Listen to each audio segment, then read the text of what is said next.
नमस्कार दोस्तों, मैं वर्णी आपका स्वागत करती हूँ हमारे अपने एस्ट्रो साधना चैनल पर। प्यारे दोस्तों, आज की इस वीडियो में हम जानेंगे फरवरी 2024 माघ माह का दूसरा प्रदोष व्रत कब है, उसका शुभ मुहूर्त और शुभ तिथि और महत्व और कथा और इस दिन क्या करना चाहिए और क्या ना करना चाहिए, ये विस्तार पूर्वक मैं आपको अब बताऊंगी। उससे पहले अगर आपने हमारे चैनल को सब्सक्राइब नहीं किया है तो सब्सक्राइब कर लीजिए और बेल आइकन को प्रेस कीजिए ताकि हमारे चैनल पर आने वाली न्यू अपडेट आप तक पहुंचती रहे। और हमारी वीडियो को आप लाइक कीजिए, शेयर कीजिए और कमेंट बॉक्स में हर हर महादेव लिखना ना भूलें। तो चलिए दोस्तों, शुरू करते हैं आज की वीडियो। पंचांग के अनुसार प्रत्येक माह में कृष्ण पक्ष और शुक्ल पक्ष की त्रयोदशी तिथि को प्रदोष व्रत रखा जाता है। हिंदू धर्म में प्रदोष व्रत का बहुत ही ज्यादा महत्व है। इस दिन लोग व्रत रखते हैं और विधि विधान से भोलेनाथ की पूजा अर्चना करते हैं। कहा जाता है कि इस व्रत को करने से भगवान शिव प्रसन्न होते हैं और अपने भक्तों को सुख शांति एवं समृद्धि का आशीर्वाद देते हैं। शिव पुराण के अनुसार जो व्यक्ति नियम और निष्ठा से प्रत्येक प्रदोष व्रत का व्रत रखता है, उसके कष्टों का नाश होता है। त्रयोदशी तिथि के दिन प्रदोष काल में माता पार्वती और भगवान भोले शंकर की पूजा की जाती है। धार्मिक मान्यता है कि प्रदोष काल में की गई भगवान शिव की पूजा कई गुना ज्यादा फलदायी होती है। ऐसे में चलिए जानते हैं फरवरी का दूसरे प्रदोष व्रत की तिथि, पूजा मुहूर्त। फरवरी का दूसरा प्रदोष व्रत 2024 में फरवरी का दूसरा प्रदोष व्रत 21 फरवरी 2024 बुधवार को है। जब त्रयोदशी तिथि बुधवार को होती है तो उसे बुध प्रदोष व्रत कहा जाता है। इस दिन व्रत रखकर पूजा करने से शिव जी के साथ ही भगवान गणेश जी की कृपा प्राप्त होती है। बुध प्रदोष व्रत मुहूर्त। पंचांग के अनुसार माघ माह के शुक्ल पक्ष की त्रयोदशी तिथि की शुरुआत 21 फरवरी 2024 को सुबह 11:27 पर हो रही है। इसका समापन 22 फरवरी 2024 को दोपहर 1:21 पर होगा। शिव पूजा का समय है शाम 6:15 से रात 8:47 तक है। प्रदोष बुध व्रत पूजा विधि। प्रदोष व्रत वाले दिन सूर्योदय से पहले उठकर स्नान ध्यान करें और उसके बाद पावन प्रदोष व्रत का संकल्प ले और शिव का पूजन करें। दिन में भगवान शिव का मनन एवं कीर्तन करते हुए शाम के समय एक बार फिर स्नान करें और सूर्यास्त के समय प्रदोष काल में भगवान शिव की विधि विधान से पूजा करें। इसके बाद प्रदोष व्रत की कथा सुने या पढ़े। इस दिन कुश के आसन पर उत्तर पूर्व की दिशा में बैठकर भगवान शिव की पूजा करनी चाहिए।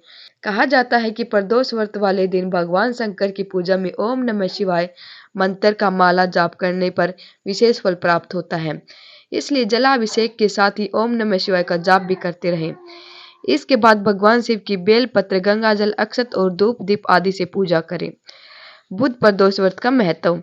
बुध प्रदोष व्रत करने से शिव जी की कृपा प्राप्त होती है, साथ ही बुध ग्रह को भी मजबूती मिलती है। कहा जाता है कि जिस दंपति को संतान रत्न की प्राप्ति करनी होती है, उन्हें बुध प्रदोष व्रत जरूर करना चाहिए। इस दिन प्रदोष काल में की गई शिव साधना संतान को हर संकट से बचाती है।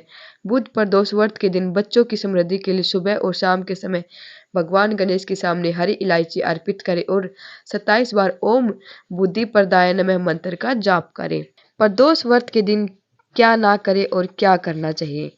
प्रदोष व्रत के दिन पूजा के दौरान भगवान शिव को सिंदूर, हल्दी, तुलसी, केतकी और नारियल का फल बोलकर भी न चढ़ाए।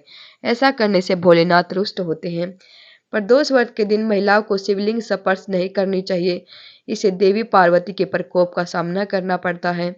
इस दिन तामसिक भोजन जैसे शराब, मांस, मदिरा, लहसुन आदि का सेवन नहीं करना चाहिए। इस दिन किसी का भी अपमान करने से बचना चाहिए।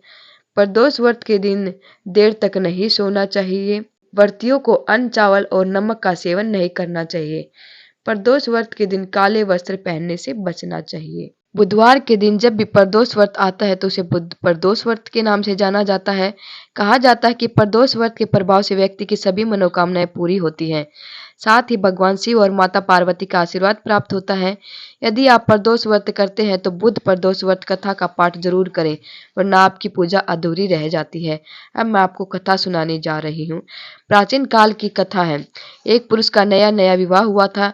वह गोने के बाद दूसरी बार पत्नी को लिवाने के लिए अपने ससुराल पहुंचा और उसने सास से कहा कि बुधवार के दिन ही पत्नी को लेकर अपने नगर जाएगा। उस पुरुष के सास ससुर ने साले सालियों ने उसको समझाया कि बुधवार को पत्नी को विदा कराकर नहीं ले जाना चाहिए, शुभ नहीं होता, लेकिन वह पुरुष अपनी जिद से टस मस नहीं हुआ। विवश होकर सास ससुर को अपनी जमाता और पुत्र को भारी मन से विदा करना पड़ा। पति पत्नी बैलगाड़ी में चले जा रहे थे।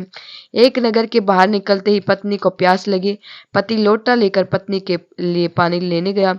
जब वह पानी लेकर लौटा तो उसके क्रोध और आश्चर्य की सीमा न रही, क्योंकि उसकी पत्नी किसी अन्य पुरुष के लाए लोटे से पानी पीकर हंस हंस कर बतिया रही थी।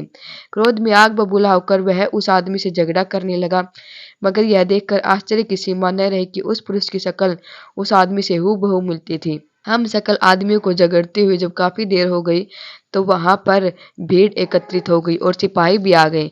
सिपाही ने स्त्री से पूछा कि इन दोनों में से कौन सा आदमी तेरा पति है, तो वह बेचारी असमंजस में पड़ गई, क्योंकि दोनों की शक्ल एक दूसरे से मिलती जुलती थी। बीच राह में अपनी पत्नी को इस तरह लुटा देखकर उस पुरुष की आंखें भर आई। वह शंकर भगवान से प्रार्थना करने लगा कि हे भगवान, आप मेरी पत्नी की रक्षा करो। मुझसे बड़ी भूल हुई है जो मैं बुधवार को पत्नी को विदा करा लाया। भविष्य में ऐसा अपराध कदापि नहीं करूंगा। उसकी वह प्रार्थना जैसे ही पूरी हुई कि दूसरा पुरुष अंतर ध्यान हो गया और वह पुरुष सकुशल अपनी पत्नी के साथ अपने घर पहुंच गया। उस दिन के बाद पति पत्नी नियम पूर्वक बुधवार पर दोष व्रत रखने लग गए। उम्मीद करती हूँ दोस्तों आपको हमारी आज की वीडियो पसंद आई होगी, और ऐसी वीडियो देखने के लिए आप जुड़े रहिए हमारे चैनल एस्ट्रो साधना के साथ। तब तक के लिए ओम नमः शिवाय।